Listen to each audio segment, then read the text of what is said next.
D'ailleurs, c'est marrant parce que euh, j'avais interviewé aussi Antoine Bioy Oui, qui fait de l'hypnose et qui parlait de ça aussi et des vies antérieures. Et il disait, parfois, les gens qui nous font des récits de vie antérieure sont des récits qui émotionnellement collent complètement à leur vie. Finalement, peu importe comment on l'appelle, ce qui compte, c'est d'y aller en fait. C'est de ressentir les choses et de vivre les choses sous hypnose. exactement. Quand on est par exemple dans une exploration de vie antérieure, en général la personne vient en consultation parce qu'elle a une problématique dans sa vie. Euh, je peux citer peut-être un exemple. Par exemple, j'ai une jeune femme qui est venue me voir parce qu'elle avait de l'endométriose depuis, je crois depuis toujours. Hein. C'est une personne qui avait à peu près 25 ans. Et du coup, elle était allongée une semaine par mois, souffrante, impossible pour elle d'aller au travail, de se déplacer, de voir des amis. Elle était vraiment dans de la souffrance. Et elle savait plus quoi faire. Elle avait essayé tout type de thérapie. Le corps médical ne lui donnait plus vraiment autre chose que des médicaments qui étaient assez forts pour la soulager. Et malgré les médicaments, c'était compliqué pour elle, parce que ça lui causait d'autres problèmes. Et donc elle est venue vers moi, n'ayant pas de croyance avérée en quoi que ce soit. Elle était juste désespérée. Je lui ai expliqué comment je travaillais. Je lui ai expliqué que dans l'inconscient, on avait pas mal de mémoires qui pouvaient être engrammées. Et je lui ai simplement cité ce qui était possible, c'est-à-dire les mémoires de nos aïeux. Je lui ai demandé si elle était ouverte à la réincarnation.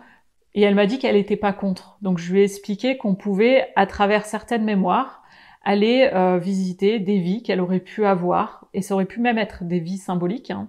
En gros, son inconscient pourrait utiliser en fait des vies que son inconscient allait lui traduire d'une certaine manière pour expliquer donc ces mots physiques. Donc j'ouvrais vraiment vraiment le champ des possibles. Et puis après, ça aurait pu être simplement des ressentis qu'elle pourrait avoir. Et ce qui était important pour moi, c'était de lui exprimer qu'il fallait qu'elle me dise tout ce qu'elle voit ou tout ce qu'elle ressentait. Et ça a été assez incroyable parce qu'elle est partie dans une vie passée où elle était en fait une jeune femme juive qui s'était fait capturer par un soldat allemand et qui l'avait abusée dans cette vie. Quand elle était dans l'exploration de cette vie-là, c'était émotionnellement très intense. Donc elle m'a fait part de tout ce qu'elle voyait, tout ce qu'elle ressentait. On n'a pas passé énormément de temps dans le moment traumatique, même si c'était pas forcément elle qui était concernée en direct, mais elle était quand même dans le corps de la personne dans cette vie. On a des techniques en hypnose qui font qu'elle peut simplement relater mais sans ressentir vraiment, mais elle a l'information de l'émotion. Et on a fait ce qu'on appelle une libération en hypnose régressive pour qu'elle puisse aller parler à l'être qu'elle était, qui avait subi ces traumatismes, et qu'elle puisse nettoyer, libérer tout ce qui était engrammé en termes de charge émotionnelle dans son corps. Et en fait, elle a eu énormément de ressentis physiques qui lui ont permis de nettoyer beaucoup. Qu'est-ce qu'elle lui a dit? Euh, alors, la personne qu'elle était dans cette vie passée lui a dit qu'elle avait énormément souffert et qu'elle avait pas pu exprimer justement ce qu'elle avait ressenti durant ce traumatisme. Et donc, à ce moment-là, elle lui a dit, voilà, j'ai souffert d'humiliation, j'ai été enfermée, je ne pouvais plus bouger, je ne pouvais même plus parler. Voilà, tout ce qu'elle a ressenti durant ce traumatisme. Et donc ma consultante, elle, en face de l'être qu'elle était, a pu en fait l'accueillir, la prendre dans ses bras, euh, lui dire que c'était ok, la rassurer comme un enfant en fait presque. Elle l'a accueilli. Et c'était très touchant d'ailleurs de voir à quel point c'était intense. Euh, C'était assez troublant aussi de mon côté parce que j'avais jamais eu quelqu'un qui était venu me voir pour ce type de pathologie et je ne savais absolument pas en toute honnêteté ce que ça allait donner derrière.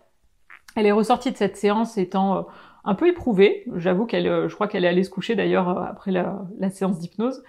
Et le mois d'après, quand elle a eu donc ses règles comme tous les mois, elle m'a appelée et en fait elle m'a dit qu'elle avait absolument plus de douleur. Donc j'étais très surprise, elle aussi, mais tout aussi contente. Ça a duré plusieurs mois, je crois jusqu'à 9 mois où elle était complètement soulagée. Et après, il y a eu des douleurs qui ont eu tendance à revenir. Et après, c'est une personne que j'ai perdue de vue, donc je ne sais pas exactement jusqu'où ces douleurs sont revenues. Mais pendant 9 mois en entier, elle a été soulagée. Est-ce qu'elle a vu, est-ce que vous avez essayé, toi et elle, de voir s'il y avait aussi des échos dans sa vie, petite, enfant? Est-ce que c'est peut-être des sentiments qu'elle avait déjà vécu petite et que là, elle a vu dans une autre vie? Alors, ce qui était troublant, c'est que c'est une personne qui avait absolument aucun souci dans son intimité ou aucun souvenir de traumatisme, en tout cas dans sa vie actuelle.